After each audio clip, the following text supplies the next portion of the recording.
Bom, eu sou Alexandre Pereira Silva, eu sou do Ceará, né, e minha formação, eu sou administrador de empresas, tenho um mestrado em administração pública, um apaixonado pelo empreendedorismo e um apaixonado por panificação. Eu entrei na BIP muito jovem, com pouco mais de 30 anos de idade, e eu era presidente do sindicato da indústria da panificação do Ceará, e sucedi um presidente que passou muito tempo lá, eu sou mais de 30 anos na panificação, então eu era muito jovem. Quando entrei na BIP, era tudo muito novidade para mim. E, na época, a BIP era comandada pelo presidente Frederico Maia de São Paulo, era uma entidade que tinha um foco muito focado no Sudeste, no centro-sul do país. E nós comecei a sentir, nós do Nordeste, que precisávamos ter mais voz e vez na BIP. Na época, a BIP passou pelo momento de transição, nós estamos falando do final dos anos 90, e um dos candidatos a presidente era o Marcos Salomão, de Minas, e nós do Nordeste apoiamos o Marcos Salomão para presidente da BIP. E eu falo que começou a nova era da panificação, que foi exatamente em 2000, quando o Marcos Salomão assumiu a BIP. Nessa época, eu tive a honra de ser o seu primeiro vice-presidente.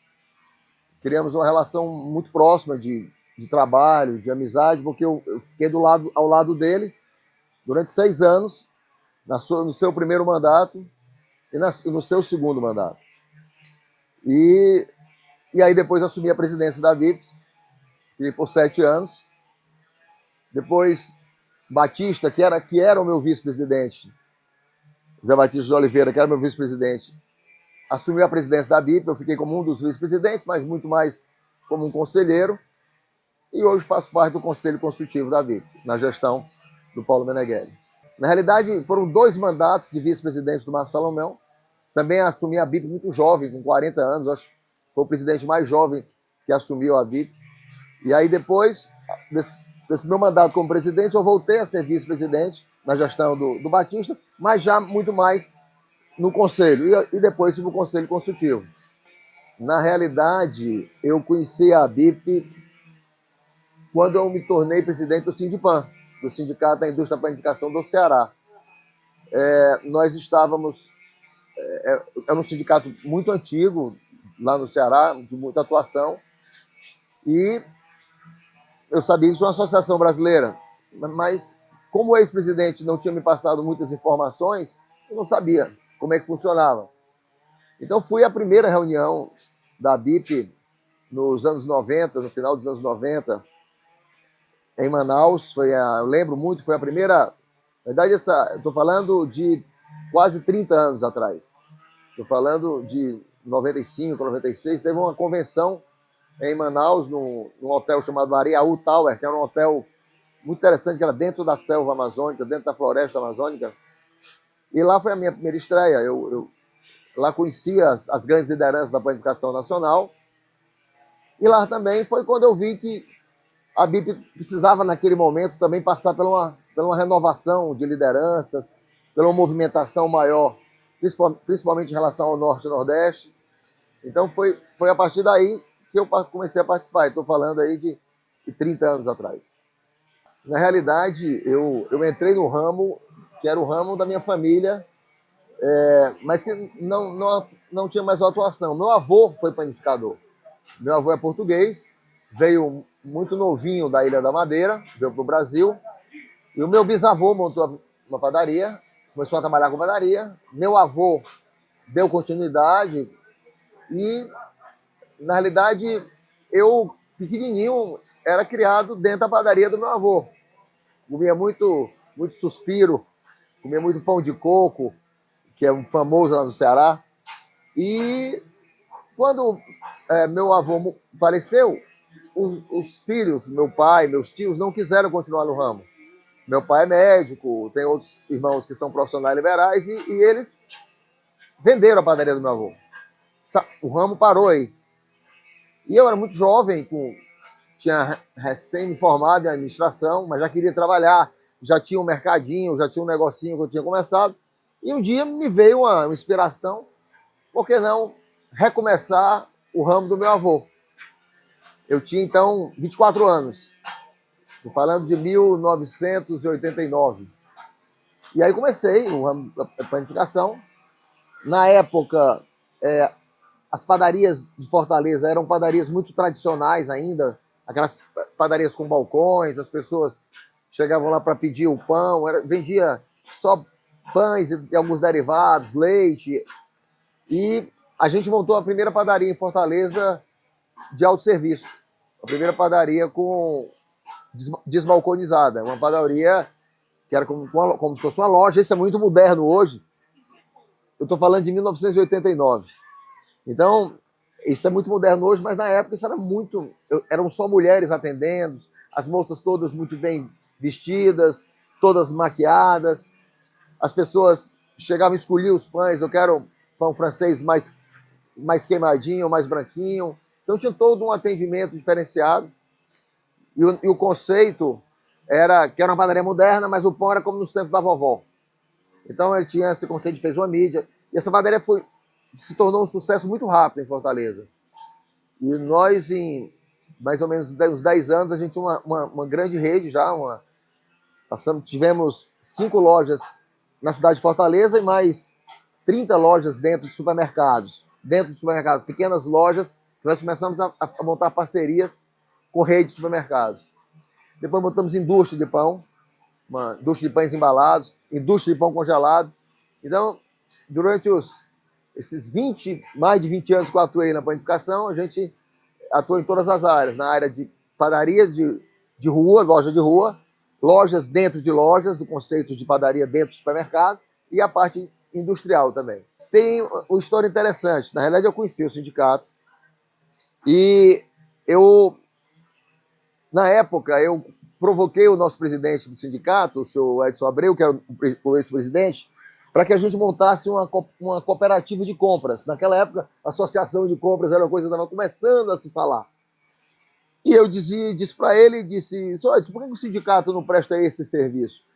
Porque, à época, os sindicatos eles tinham uma atuação muito importante, que era a atualização do preço do pão. Isso era o principal papel de um sindicato, porque o pão era tabelado pelo governo federal. Então, os sindicatos eles trabalhavam sempre para atualizar o preço do pão. Trigo também eram concessões cartoriais, os moinhos de trigo eram concessões cartoriais.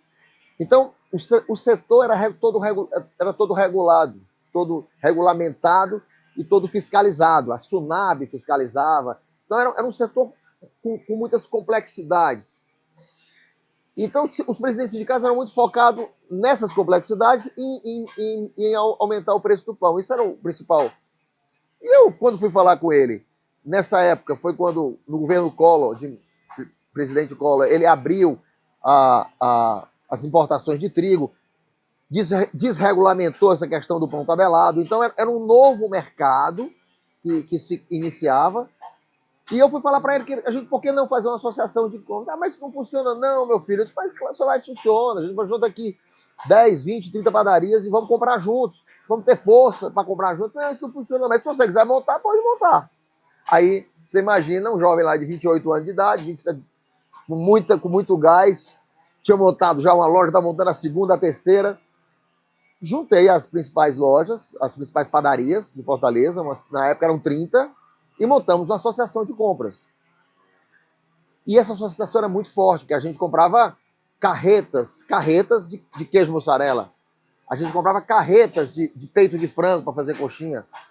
A gente comprava toneladas de farinha de trigo junta.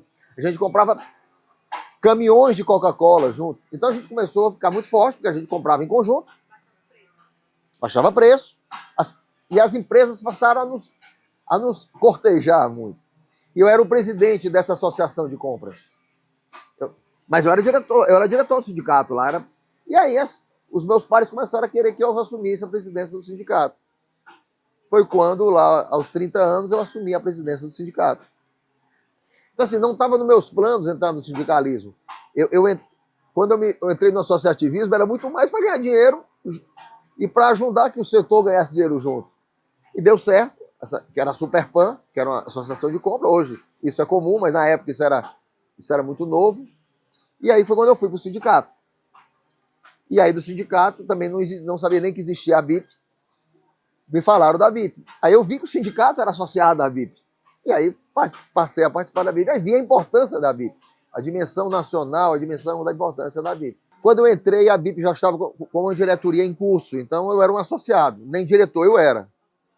E na época o presidente era o Frederico Maia, presidente do Sindicato de São Paulo, né? Mas 3 anos após, vinha uma eleição. E pela primeira vez a BIP tinha uma eleição com muita disputa.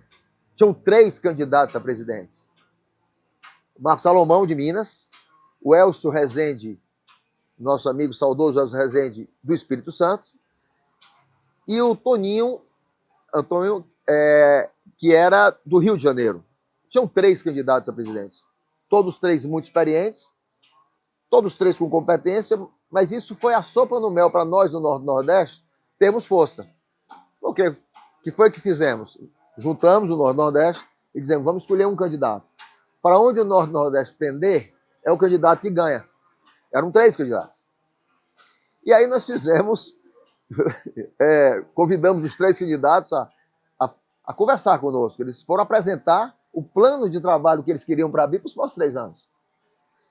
E fizemos as prévias nossas, como se fosse de eleições que, né, o candidato mostrando. E nós escolhemos o Marcos Salomão.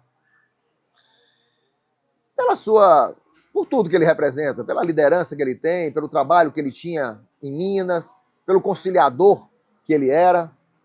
E o Elcio, que era também um candidato, e o Toninho, que era o candidato do Rio de Janeiro, ainda ficaram com a candidatura ainda colocada. Quando nós, o Nordeste, fechamos com o Marcos Salomão, eles desistiram, porque não adiantava ir. Nós tínhamos um bloco de votos, né? Os votos eram fechados, isso foi muito interessante. E então, o Marcos Salomão chamou a bancada do Nordeste e disse, olha, nada mais justo do que vocês indicarem o primeiro vice-presidente. Eu queria que fosse a indicação de vocês. O Nordeste, então, me indicou para ser o primeiro vice-presidente do Marcos. E a partir daí eu fui vice-presidente do Marcos durante 6 anos, aprendi muito com ele, com a forma dele de liderar, a forma tranquila e firme ao mesmo tempo. E nos tornamos grandes amigos. Eu lembro que no final do primeiro mandato, o Marcos chegou e disse, Cristiano, já dei minha contribuição, vai você que você já está pronto. Eu disse, posso até estar, mas você tem direito a uma reeleição. Vá para a reeleição, nós vamos lhe apoiar de novo. Ele foi eleito sem nenhuma restrição, 100% dos votos e tudo. E aí depois que eu tive a oportunidade de me tornar presidente. Teve várias motivações. Eu acho que primeiro a força, o ímpeto da juventude, né? E eu não fui muito bem recebido quando eu cheguei na primeira reunião da BIP, aquela reunião que eu lhe falei lá em Manaus.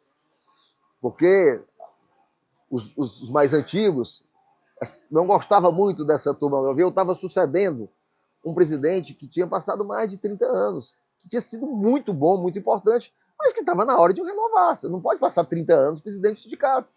Né? Eu, inclusive, lá, quando eu assumi lá no Ceará, eu mudei o estatuto para só permitir uma reeleição. Você não pode se eternizar presidente.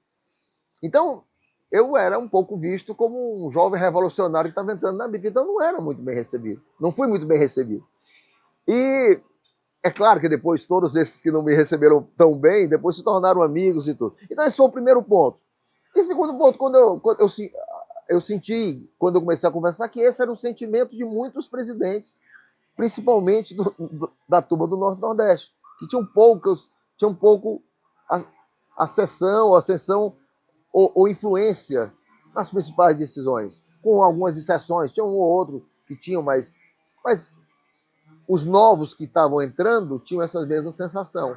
Eu fiz uma contagem muito simples. Quando eu peguei os associados da BIP, que eu olhei, o Nordeste tinha quase metade dos votos da BIP.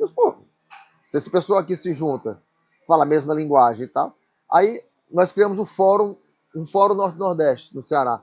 Foi isso que me deu essa liderança, acabou me dando essa liderança. Porque quando eu voltei dessa primeira reunião, incomodado, eu disse assim, vou juntar no Ceará aqui vou fazer um fórum Norte-Nordeste no Ceará, vou convidar todos os presidentes de associações e sindicatos do Norte e Nordeste todo, sejam associados ou não à BIP, vou convidar para um final de semana em Fortaleza. Agora, como é que eu pagava isso? Eu sabia que eu só conseguia fazer se eu financiasse a vinda de todos eles. Para minha sorte, tinha acabado de inaugurar no Ceará um moinho de trigo do grupo M. Dias Branco, que hoje é um dos maiores grupos de trigo do Brasil.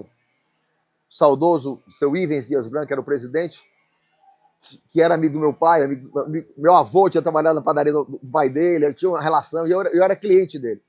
Eu fui até ele dono de moinho, dono da fábrica Fortaleza, Richester, biscoitos, um negócio muito grande, também dono de hotéis em Fortaleza, e contei para ele, falei para ele o seguinte, eu disse, seu Ivens, o senhor montou aqui um dos moinhos mais modernos do Brasil, na verdade, o mais moderno do Brasil, eu imagino que o senhor gostaria de que as pessoas soubessem que esse moinho está funcionando, que o senhor está vendendo farinha para o Norte e Nordeste.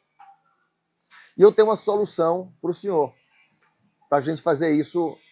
Eu queria juntar aqui em Fortaleza todos os presidentes de associações para o senhor apresentar o moinho. E a gente faria aqui uma palestra, eu chamaria aqui os presidentes da Coca-Cola para dar algumas palestras, o senhor daria uma palestra apresentando o moinho, e o senhor, em um investimento de um final de semana, o senhor vai ter a oportunidade de mostrar para o Nordeste todo, porque essas lideranças vão conhecer. Esse Alexandre, boa ideia, quanto é que custa isso? Muito simples, são 30 passagens aéreas, o hotel o senhor já tem, você só vai hospedar as pessoas no hotel. E eu vou conseguir com a Coca-Cola que ela patrocine os coquetéis e o jantar. Está fechado, pode fazer. Aí, foi o que eu fiz. Fiz um convite para todo mundo, passar um final de semana em Fortaleza, com tudo pago. Tudo pago. Passagem, hotel, traslados, show, jantar. Só estou encantado. Além de eles terem um momento de palestra, aí, quem é esse menino que entrou na BIP? O que está fazendo essa?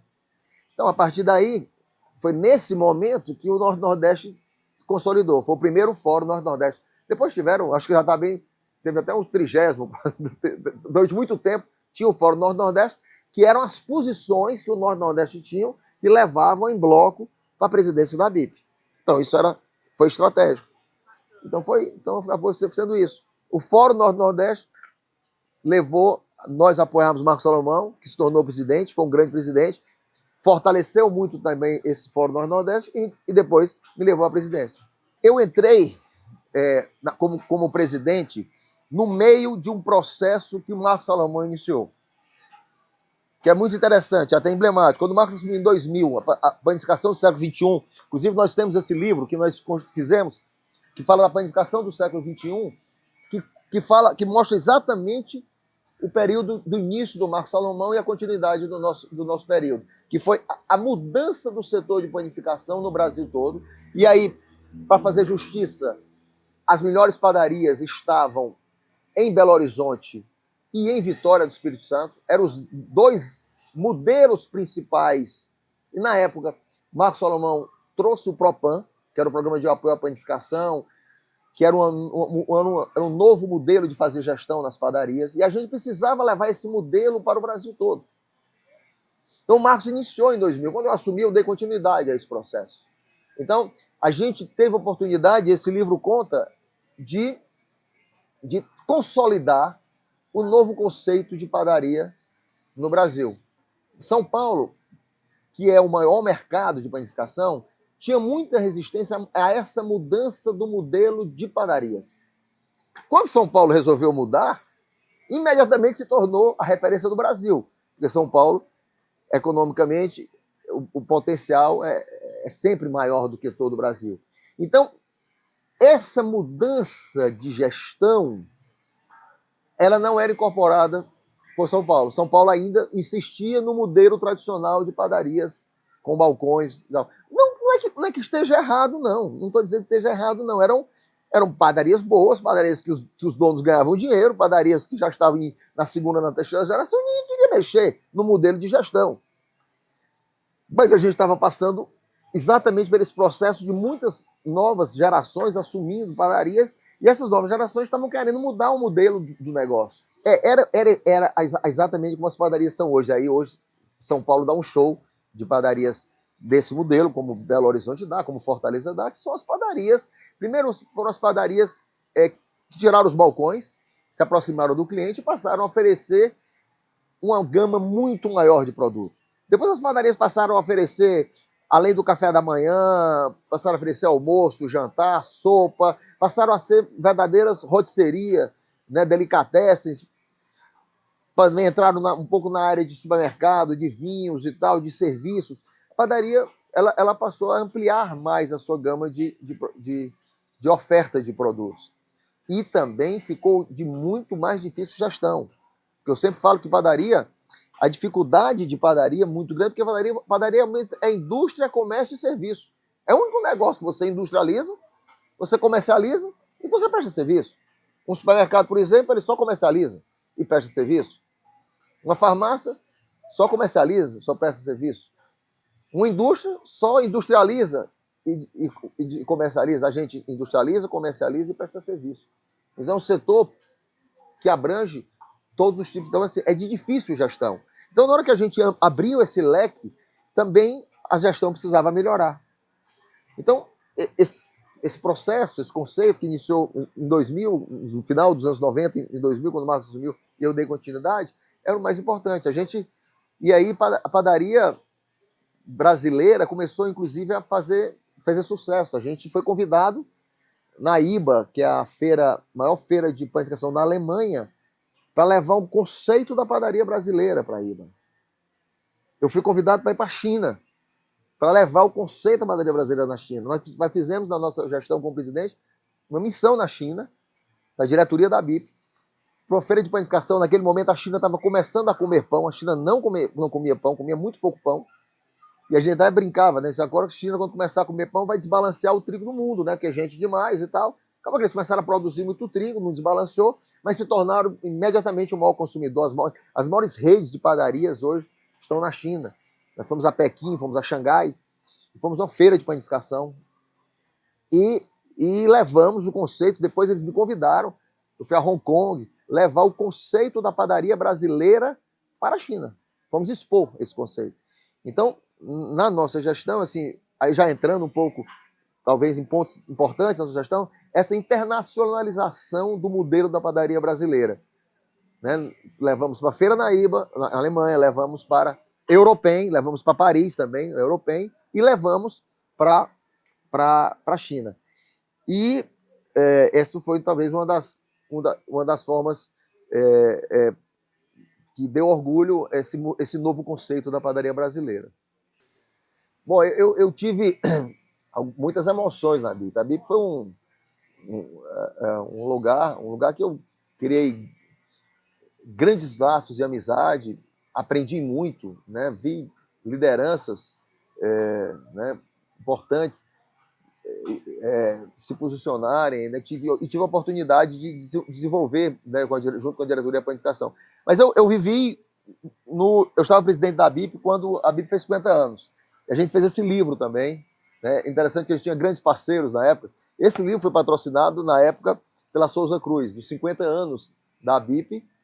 A gente conta a história dos todos os presidentes dos últimos 50 anos da BIP. Então, eu estava presente, então pude homenagear todos eles. E depois, na saída, na minha gestão, a gente conseguiu fazer esse livro que conta a história da planificação no século XXI, que é a partir de 2000, que pega a partir da gestão do Marcos Salomão e a minha gestão, que foi patrocinado pela Philip Morris, outro parceiro. Então, momentos de emoção, de você deixar registrada a história. Mas teve também dois momentos que para mim foram muito importantes. Nós fomos convidados, os Jogos Pan-Americanos vieram para o Rio de Janeiro. E nós fomos convidados para... na verdade, nós provocamos, através do Ministério do Esporte, colocar uma padaria dentro da Vila Olímpica. E aí montamos uma padaria dentro da Vila Olímpica e os atletas, era o xodó dos atletas, porque eles queriam lá comer pão de queijo, eles iam comer pão francês quentinho. E eu fiz uma divisão, os Jogos Olímpicos, os Pan-Americanos eram 3 semanas de jogos, e eu fiz uma divisão com os diretores da BIP e cada um foi lá fazer pão. Então, a cada 3 dias mudava uma equipe de 3 diretores que ficava lá.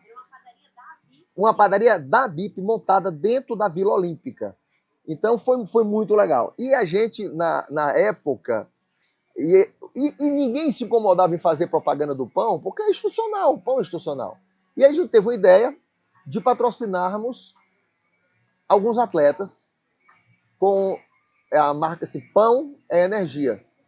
E aí patrocinamos 2 atletas bem diferentes de nível internacional. Uma foi a Daniela Hipólito, ela foi patrocinada pela BIP, então ela competia com Pão é Minha Energia. E a Tita Tavares, campeã mundial de surf, que também foi patrocinada pela BIP com Pão é Minha Energia. Então a gente, foi um negócio muito bacana, porque atletas olímpicos que eram patrocinados pela BIP. E nós fizemos essa padaria dentro da Vila Olímpica, então foi muito legal. Foi uma experiência que foi muito emocionante. E a outra experiência que me deixou muita emoção foi, na época, o Criança Esperança da Globo era muito atuante, né? Acredito que ainda seja até hoje, mas na época era muito atuante. E a gente fez uma ousadia de querer fazer uma doação de R$1 milhão para o Criança Esperança da Globo. E fomos até a Globo e a gente estava querendo fazer essa doação. Mas como é que seria essa doação? As padarias do Brasil todo iam doar. A gente fez uma conta, se cada uma pegasse o equivalente a, sei lá, 10 pãezinhos de um dia de venda e fizesse a doação, a gente arrecadaria esse dinheiro no Brasil todo e doaria. Quando a gente transformava esses pãezinhos em farinha, dava tantos sacos de farinha. Na época eu fui a Bung Alimentos, e a Bung nos patrocinou a farinha para fabricar esses pães. Então a gente conseguiu fazer uma grande articulação no Brasil, com a farinha dada pela Bung, para produzir esses pães, que vendemos os pães e demos a contribuição para o Criança Esperança. E a BIP ficou na Rede Globo lá durante um mês, aparecendo toda semana, como um dos doadores, um dos patrocinadores do Criança Esperança. E lembro muito no congresso que teve no Rio de Janeiro, que a gente estava exatamente, foi no dia que a gente foi dar o cheque para a Criança Esperança, que foram os atores da Globo para a abertura do congresso. Então estava a Regina Duarte, estava a Thaís Araújo, e outros atores e atrizes da Globo. Então isso foi muito legal, foi um momento também de grande visibilidade para a BIP e também de grande emoção. Então a gente conseguiu ter a BIP nesse momento dos Jogos Pan-Americanos, patrocinando atletas, bordando. Tivemos essa parceria com a Globo. Não sei se foi por conta da gente, mas a gente pediu que eles na próxima novela incluíssem uma pequena padaria, né? E eles fizeram uma novela, na época, estou me esquecendo aqui do nome da novela, mas que tinha uma pequena padaria, e o padeiro era o charmosão da novela, não lembro muito, não estou lembrando agora da novela, mas isso aconteceu depois, né? Então acho que teve alguma influência nessa nossa relação com eles, né? E o outro também que foi muito bacana, a gente queria que esse conceito da nova panificação ela chegasse no Brasil todo. E o Brasil é imenso, né? País continental. Por mais que os presidentes de sindicatos tivessem a informação, como é que isso chegava lá? E a gente, na época, fez uma parceria com a Record, com o Grupo Record, que tinha televisões em todo o Brasil. E através da Record News, nós tínhamos um programa chamado O Empreendedor, que ele acontecia todos os domingos, às 9 da manhã, na Record News. E esse programa, ele falava de empreendedorismo na panificação. Então, nós mostramos cases de padarias do Brasil todo, mas a gente também produzia esse programa, e aí eu quero fazer também um registro importante. O Giovanni Mendonça, que era o executivo nosso na época da BIP, né, que foi executivo do Marco Salomão, foi executivo na minha época, era quem ajudava a produzir esse programa, trazendo cases, não só de padaria, mas cases internacionais, mandando essa equipe para a Itália, visitar conceitos de padaria na Itália, visitava vinícolas. Então, esse programa mostrava o que estava acontecendo no mundo do empreendedorismo de alimentos, né? Mas era um programa patrocinado pela BIP, e ele teve, salvo engano, 70, 80 edições. Foi quase 2 anos. Lógico que nós tínhamos patrocinadores, né? Nós tínhamos parceiros, fornecedores que patrocinavam, mas foi também muito importante porque colocamos a Bip também na TV aberta nacionalmente, então as pessoas, né, de Rondônia ao Maranhão, de Amazonas ao Rio Grande do Sul, tinham a oportunidade de ver na TV aberta o que estava acontecendo na panificação brasileira. Olha, o que eu deixo é que, assim, o associativismo ele é muito importante, né? Ele é muito importante. Eu mesmo, quando iniciei na minha vida como empresário, né, eu não queria ficar longe do associativismo, porque eu achava que ele atrapalhava, que não levava a nada, achava que eu ficava ali dentro do meu próprio negócio. E a partir de um movimento que a gente fez, unindo lá um grupo de empresários e montamos uma associação, a coisa ficou muito mais forte. Depois eu vi a importância que um sindicato tem para mudar a planificação do Estado. E depois vi a importância que a BIP, enquanto Associação Brasileira, tem, a força política que a BIP tem para mudar as coisas num país. Eu sempre falo que as transformações de um país, elas acontecem muito, muito pela política. E se você não tiver força política, você não consegue. Por exemplo, a gente fazia na CNI um café da manhã todo ano e convidava todos os parlamentares, deputados federais e senadores, a gente colocava nesse café da manhã e colocávamos lá, e com a força dos sindicatos de todo o Brasil, colocávamos 200 deputados federais, senadores, dentro da CNI, fazíamos um café da manhã e apresentávamos os pleitos da BIP. Mas isso era graças à força que a BIP tinha e tem. Então, eu penso que a mensagem é dizer que para os líderes que vão assumir cargos nos seus estados, assim, que fortaleçam o associativismo, né? Que a nossa história, que o nosso exemplo sirva de inspiração para vocês e desejo muita sorte e que a BIP, né, continue aí e em breve vai fazer o centenário, né? Já tá caminhando do seu centenário. Eu tenho muita honra e quero agradecer assim, imensamente assim, a sensibilidade do presidente Paulo Meneghelli, que o Paulo assumiu a BIP no momento de grande disputa, onde existia já uma disputa. Vamos dizer que Marcos Salomão teve disputa, já na sua reeleição não teve. Eu assumi a BIP sem disputa, fui eleito e reeleito sem muita disputa. Batista também, que me sucedeu, foi meu vice-presidente, também assumiu. Mas Paulo, quando assumiu, a BIP já estava no momento de divisão. E o Paulo conseguiu unir novamente a BIP num novo momento. Então a BIP vive hoje um momento de muita união, de muito progresso. O Paulo consegue unir o pensamento do empresário com a sensibilidade política. Então, eu acho que é isso. A BIP está em muito boas mãos com o presidente Paulo Meneghelli, que está deixando um legado extraordinário, e agradecer essa sensibilidade e o carinho de ter convidado nós, ex-presidentes, para poder contar um pouco dessa história. Eu tive algumas pessoas que eu me inspirei, que foram empresários lá do Ceará, né? Um foi o seu Ivens Dias Branco, esse que fez lá o evento, que era padeiro. O seu Ivens tinha o negócio dele, começou com uma padaria. Ele se tornou hoje o maior industrial de massas do Brasil. E a forma que ele atendia e recebia seus fornecedores e seus parceiros. Eu lembro quando marcava com ele, se você tinha lá uma hora com ele, se eu chegava na mesa dele, não tinha um papel, ele estava olhando nos seus olhos e dando toda a atenção como se sendo a pessoa mais importante do mundo. E às vezes a gente está nessa correria, vai atender alguém, pega no celular, vai uma coisa, não dá atenção e tal. E ele é um cara super ocupado, gigante de muitas empresas, ele dava atenção para você. E eu fiquei impressionado que você sai de lá sentindo a importância muito maior do que o que você tinha, mas você dá. Então, assim, eu aprendi na vida a dar importância a todas as pessoas que vêm conversar comigo, que vêm trazer alguma sugestão para mim, olhando nos olhos e me dedicando àquele tempo. Isso foi um exemplo. Outra, e aí, também, na BIP, eu tive um professor muito importante, que foi o Marcos Salomão. Nós temos personalidades totalmente distintas, eu e Marcos. Eu sou muito aguerrido, muito, às vezes até um pouco afobado. O Marcos é muito tranquilo. O Marcos é muito estrategista, escuta muito. E, ao longo do tempo que eu fui vice-presidente, eu observei muito a forma dele ser.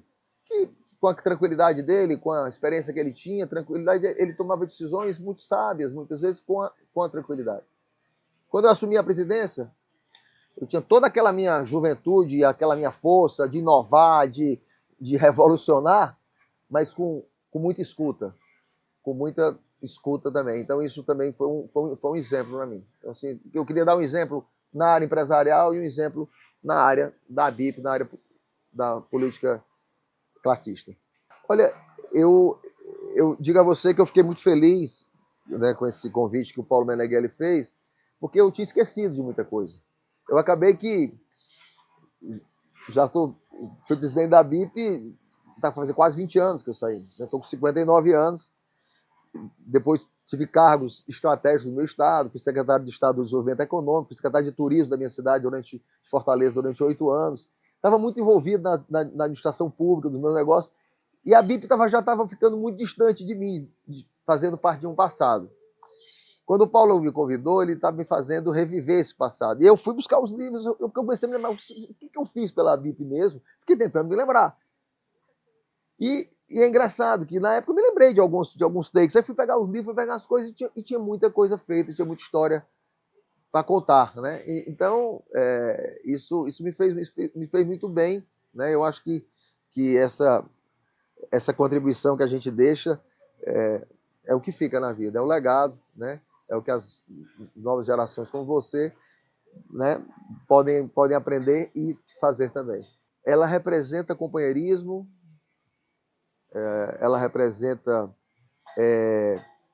resiliência, né? Ela representa inovação, né? E ela representa amor, né? O amor é que tem que mover, né, o mundo, e eu acho que a BIP tem isso, tem esse amor, esse carinho entre todos nós que passamos por lá e vocês que fazem o dia a dia. Olha, a BIP representa um setor de quase 100 mil empresas, né? Mais de 100 mil empresários, mais de milhões de trabalhadores, é uma entidade muito forte. E, ao mesmo tempo,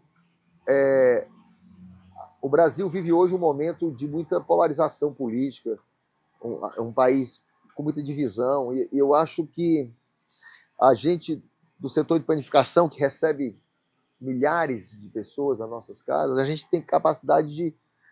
Eu hoje, já chegando nos 60 anos, eu hoje vejo o mundo de uma forma muito diferente. Eu busco a felicidade nas pequenas coisas. Inclusive, eu tenho dado palestras sobre felicidade dar lucro nos ambientes corporativos e tal. E eu acho que o Brasil precisa pensar um pouco nisso, parar um pouco mais, para que a gente possa pensar um pouco mais na felicidade do país que temos e diminuir um pouco essa divisão que tornou o Brasil hoje muitas vezes chato, as pessoas cansativas, um lado A, um lado B, um Brasil das fake news, um Brasil das redes sociais. Isso, eu não sei nem como a BIP pode influenciar e ajudar através das padarias, mas sei lá, pensei aqui, que tal fazer uma campanha no Brasil, né, de padaria é lugar de gente feliz, né? E é mesmo, né? O canto que você vai todo dia. Eu sempre digo que padaria é um dos cantos que você diz assim: aquela ali é a minha padaria. Quando você vai colocar gasolina, você não diz assim: eu vou no meu posto de gasolina, vou colocar gasolina no posto de gasolina, né? Eu vou no supermercado, mas eu vou na minha padaria. Então, acho que a padaria tem que... Esse é o grande desafio.